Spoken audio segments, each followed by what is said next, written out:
સુરતમાં વડાપ્રધાન નરેન્દ્ર મોદીના કાર્યક્રમને લઈને સુરત પોલીસ દ્વારા અનોખી અને પર્યાવરણ પ્રેમી પહેલ કરવામાં આવી હતી। સુરત પોલીસ અધિકારીઓએ એરોપ્લેન સર્કલથી ઇન્ડોર સ્ટેડિયમ સુધી સાયકલ યાત્રા કરી ગ્રીન મેસેજ આપ્યો હતો।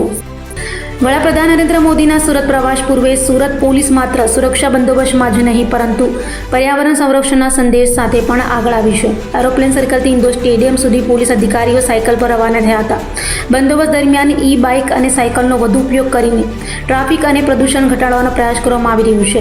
સુરત પોલીસની આ પહેલ ગ્રીન અને સ્માર્ટ પોલીસિંગનું ઉત્તમ ઉદાહરણ બની છે, જેમાં અધિકારીઓ પોતાના ડ્યુટી પોઈન્ટ સુધી સાયકલ મારફતે પહોંચ્યા હતા। પીએમના કાર્યક્રમ પહેલા પોલીસનો આ સંદેશ લોકોમાં પણ पर्यावरण प्रत्ये जागृति फैलावी रह्यो छे। આજે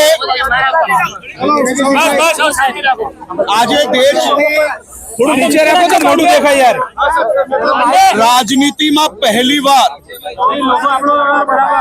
દેશના વડાપ્રધાન શ્રી નરેન્દ્રભાઈ મોદીજીના સ્વાગત માટે એમના કાર્યક્રમમાં જોડાવા માટે સુરત શહેરના હજારો નાગરિકો 5.5 કિલોમીટર થી વધારે સાયકલ ચલાવીને આ કાર્યક્રમમાં જોડાવા માટે આવ્યા છે।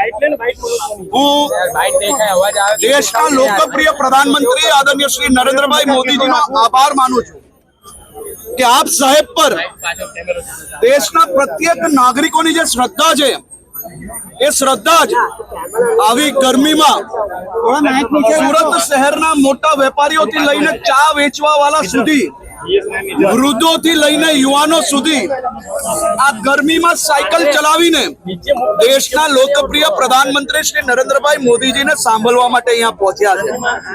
મારું સૌભાગ્ય છે કે મને બી આ સાયકલ યાત્રામાં જોડાવાનો અવસર મળ્યો।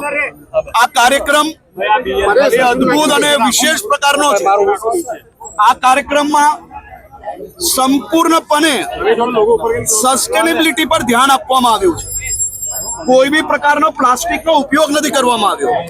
પાણીના માટલાઓ મૂકવામાં આવ્યા છે અને લોકો ઘરે ઘરેથી 15,000 થી વધારે લોકોએ પોતે પ્લેકાર્ડમાં વૃક્ષારોપણ માટે અને બીજા અનેક સામાજિક વિષયો પર લોકો પ્લેકાર્ડ ઘરે બેસીને પોતાના બાળકો જોડે બનાવીને આજે ઇન્ડોર સ્ટેડિયમ સુધી પહોંચ્યા છે। સ્ટેજનું બેકડ્રોપ હોય કે પછી કોઈ બી આ હોર્ડિંગ હોય, આ બધા પ્લાસ્ટિક રહિત ખાસ કરીને કપડા ઉપર બનાવવામાં આવ્યા છે અને સુરત શહેરના નાગરિકોએ સાથે મળીને બનાવ્યું છે। વેસ્ટ થી બેસ્ટ તરફનો આ સંકલ્પ, વેસ્ટ થી બેસ્ટ તરફનો આ થીમ પર આજે આ કાર્યક્રમનું આયોજન કરવામાં આવ્યું છે। ખૂબ મોટી સંખ્યામાં લોકો આજે સાયકલ યાત્રામાં જોડાયા છે। એક બાજુ પદયાત્રા ચાલી રહી છે, અનેક વોર્ડની અંદર અમારા સૌ ધારાસભ્ય, સાંસદશ્રીઓ આ બધા જ અલગ અલગ વિસ્તારમાંથી સાયકલ પર અહીંયા પહોંચ્યા છે। એ જ રીતે અમારા કેન્દ્રીય મંત્રી શ્રી CR પાટીલજી એ પદયાત્રા લઈને અહીંયા આવી રહ્યા છે। બધા જ લોકો અલગ અલગ થીમ પર પેટ્રોલ બચાવવાના સંદેશ જોડે આગળ વધી રહ્યા છે। 18,000 કરોડની ભેટ મળવાની છે આજે સુરતને અને રાજ્યને। મોદી સાહેબ જ્યારે જે બી રાજ્યમાં જાય છે એ રાજ્યના નાગરિકો માટે વિકાસની ભેટો લઈને જ જતા હોય છે। ગુજરાતના નાગરિક એમના ખૂબ આભારી છે। આજે દક્ષિણ ગુજરાત માટે 18,000 કરોડથી વધારેની રકમના અનેક પ્રોજેક્ટો ખાતમુહૂર્ત અને લોકાર્પણ થવાના છે। આવનારા દિવસોમાં આ લાખો લોકોને ઉપયોગી થવાના છે।